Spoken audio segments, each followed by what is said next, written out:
Republic ഡേയോടനുബന്ധിച്ച് അന്തമാനിലെ ചരിത്രപ്രസിദ്ധമായ cellular jail സന്ദർശിച്ചു.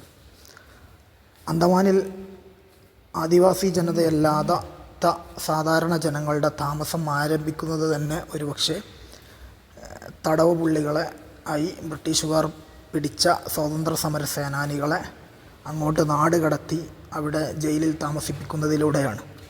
1858 കാലങ്ങളിൽ ഒന്നാം സ്വാതന്ത്ര്യ സമരം അടിച്ചമർത്തിയത് മുതൽക്ക് തന്നെ പല ഐതിഹാസികരായ പോരാളികളെയും അന്തമാനിലേക്ക് നാട് കടത്തുകയും അവിടെ വിവിധങ്ങളായ ജയിലിൽ പാർപ്പിക്കുകയും ചെയ്തിട്ടുണ്ട്.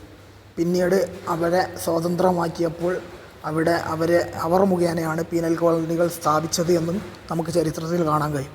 അല്ലാമ ഫസലുൽ ഹക്ക് ഹൈറാബാദിയെപ്പോലുള്ള, ഇനായത്ത് അഹമ്മദ് കാക്കുറവിയെപ്പോലുള്ള വലിയ വലിയ ഉലമാക്കളും പണ്ഡിതരും വരെ ബ്രിട്ടീഷുകാരുടെ പീഡനത്തിനിരയായി അന്തമാൻ നിക്കോബാർ ദ്വീപിൽ ജയിലിലടക്കപ്പെട്ടിട്ടുണ്ട്. എന്നാൽ ഇതിനൊക്കെ ശേഷം 1906 സെല്ലുലാർ ജയിൽ സ്ഥാപിതമാവുന്നത്. അതിനുള്ളൊരു കാരണം 1872 അന്തമാൻ നിക്കോബാർ ദ്വീപ് സന്ദർശിക്കാൻ വന്ന മേയാ പ്രഭു എന്ന ബ്രിട്ടീഷ് വൈസ്രോയിയെ അവിടെയുള്ള തടവ് പുള്ളികൾ വധിച്ചു കളഞ്ഞതാണ്. അപ്പോൾ അവർക്ക് അതിന് മുമ്പായിട്ട് അന്തമാനിൽ ഉണ്ടായിരുന്ന പ്രതികളെക്കുറിച്ചുള്ള ഒരു ധാരണ, ഒന്ന് ചുറ്റുപാടും കാടായതുകൊണ്ട് തന്നെ ഒന്ന് കാട്ടിലിറങ്ങിയാൽ ആദിവാസികൾ, അതുപോലെ തന്നെ ചുറ്റുവട്ടത്ത് ഉള്ള പ്രദേശത്ത് കടലായതുകൊണ്ട് തന്നെ അവിടുന്ന് രക്ഷപ്പെടാൻ സാധിക്കില്ല എന്നുള്ളത് കൊണ്ട് തന്നെ അതീവമായ സുരക്ഷകളൊന്നും ജയിലിൽ വെച്ച് ഉറപ്പിച്ചിരുന്നില്ല.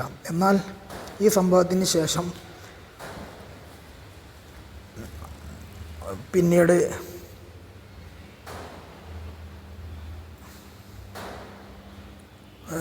പിന്നീടാണ് ഈ ഒരു സെല്ലുലാർ ജയിൽ എന്നുള്ള ഒരാശയം, അഥവാ തടവുള്ളികളെ 6 മാസത്തോളം ചുരുങ്ങിയത് ഏകാന്തവാസത്തിന് വിടുക, അതിന് ശേഷം മാത്രം സ്വതന്ത്രരാക്കുക എന്ന ചിന്താഗതി വന്നു ചേർന്നത്.